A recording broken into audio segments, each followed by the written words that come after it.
the top 10 takeaways and investing wisdom.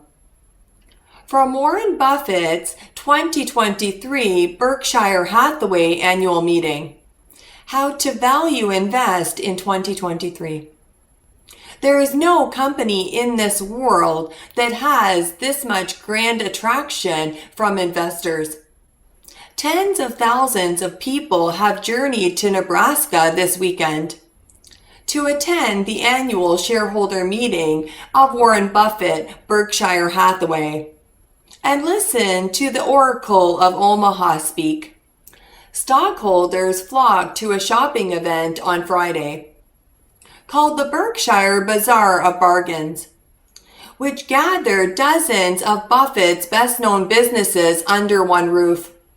Warren Buffett expects an economic downturn this year, he said on Saturday. The majority of our businesses will actually report lower numbers this year than last year. The famed investor and Berkshire CEO said, attributing the expected downturn to a wider economic decline.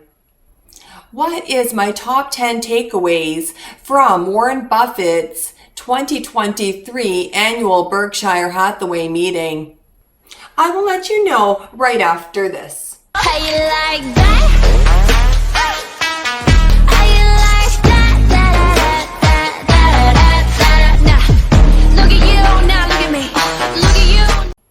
Welcome back to the Audacious Money Witch channel, where we talk about macroeconomy, stocks, bonds, and commodity markets. If you like any of these topics, you are intelligent. That's why you're here, and you know what to do, and push my button if you like what you see in today's video, because I can't push it from this side.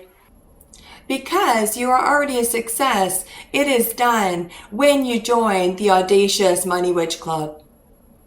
This video is brought to you by my website. If you are a good boy, go to audaciousmoneywitch.square.site to add more meaning into your life. If you play your cards right and completely submit, like my good boys do, then I will take you under my wing. Author of best-selling books, Goddess Cheryl. My good boys always get rewarded handsomely. You are such a good boy. You like hearing that, don't you? You want to get into the bookstore. You want it to be real. You want it to be true. You want to join the Audacious Money Witch Club, don't you? Charlie Munger just said that he thinks value investors should get used to making less money. Buffett emphasized that higher rates aren't entirely bad news for Berkshire. He noted that the company is likely to earn $5 billion from its $125 billion in cash, treasuries, and other short-term investments this year, up from about $50 million a couple years ago.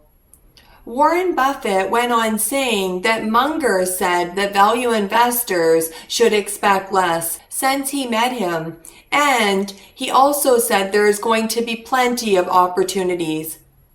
What gives people opportunities is other people doing dumb things, Warren Buffett said. The easy money recently allowed people to make more dumb decisions.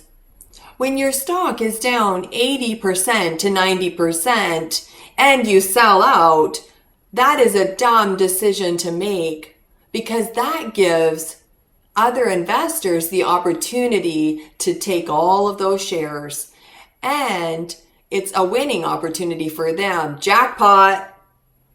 Warren Buffett just said he sees no other option other than the US dollar to be the world's reserve currency, and that there's no one better to be in charge of the Fed than Jerome Powell. Cash is not trash. The US dollar isn't at risk of losing its status as the world's reserve currency. But the American government's aggressive spending could have devastating consequences. Warren Buffett has warned, we are the reserve currency. I see no option for any other currency to be the reserve currency. Buffett sounded unconcerned about the risk of de-dollarization or other countries relying less on US dollars. However, the billionaire investor cautioned the U.S. government against eroding the dollar's value by spending too much and fueling inflation. "We should be very careful," Buffett said.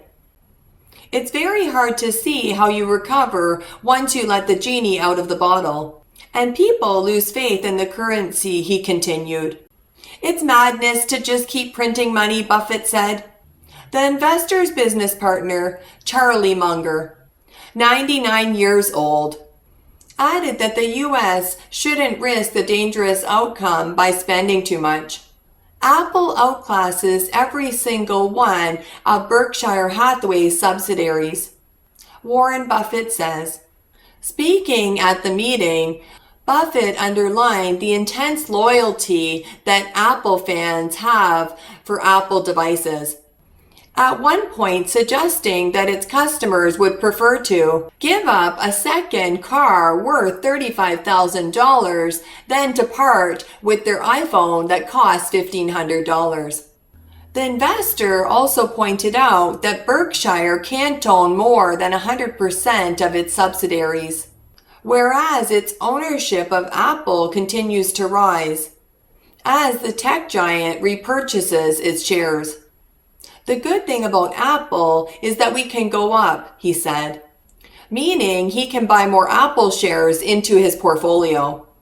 One thing I'd like to add about stock buyback, this is how Bed Bath & Beyond went bankrupt. Because they took on debt to please investors in the short term. Buffett's conglomerate owns about 5.8% of Apple, a stake worth more than $150 billion as of Friday's close. Berkshire plowed about $36 billion into Apple between 2016 and 2018. It has roughly quadrupled its investment on paper over the past 5 years. "You have to have a punishment for people who do the wrong thing," Buffett said. Banks like First Republic, for example. From their 10K, they are offering non-government guarantee mortgage for a jumbo amount for 10 years at 1%. They were doing it in plain sight, just like the one that they gave to Zuckerberg. That's why they have sold most of their banks except for Bank of America. I spent all day 7 hours watching Buffett answering Becky's and all kinds of questions. They can all be explained with Buffett's 10 investing wisdoms. Number 1, what you own, what and how you invest matters. Buffett focuses on businesses with great management and economic advantages. The key word is business. Buffett isn't a stock picker. He calls himself a business picker. Number 2, diversification.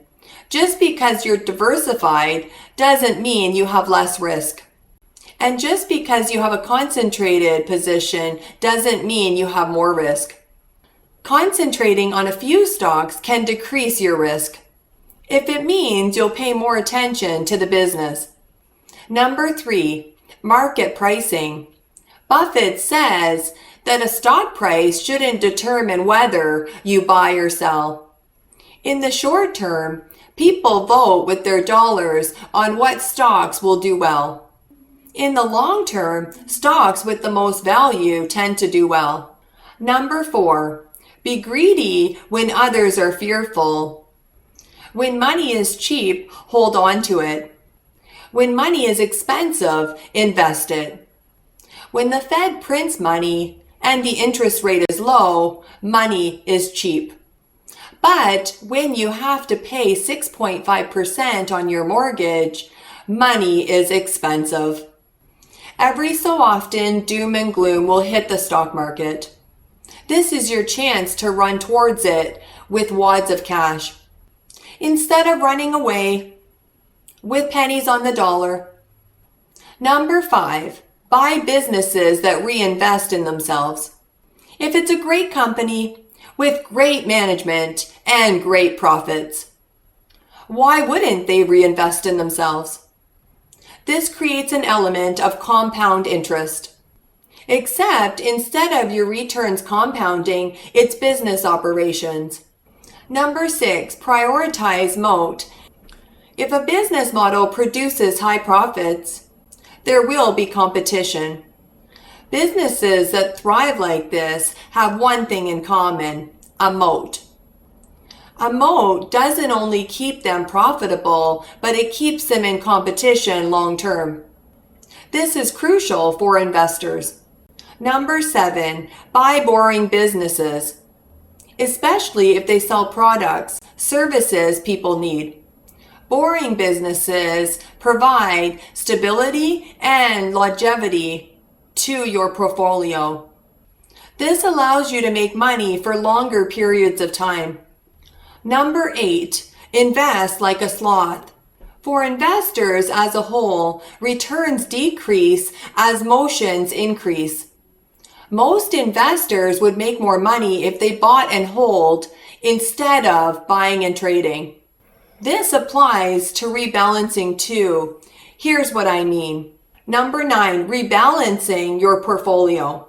Most people trim a position once it gets large. Buffett does the opposite. Selling positions that have become too big is the same as the Bulls trading Michael Jordan because he's become too good. Don't sell your winners, let them run. Number 10, time and business. Time is a friend of great businesses, but an enemy of mediocre. Just because a company does well short term doesn't mean it's sustainable. When the tide goes out, you get to see who's been swimming naked. This isn't just investors, it's for businesses too. As a bonus, Warren is worried about AI. Buffett wants to do easy jobs. He doesn't want to compete with Elon. And here is my client's collaboration book, Adversity Equals Success. It's already yours. Such an amazing book with such incredible authors. Order your copy today. You are such a good boy for watching my video right till the end. Bye.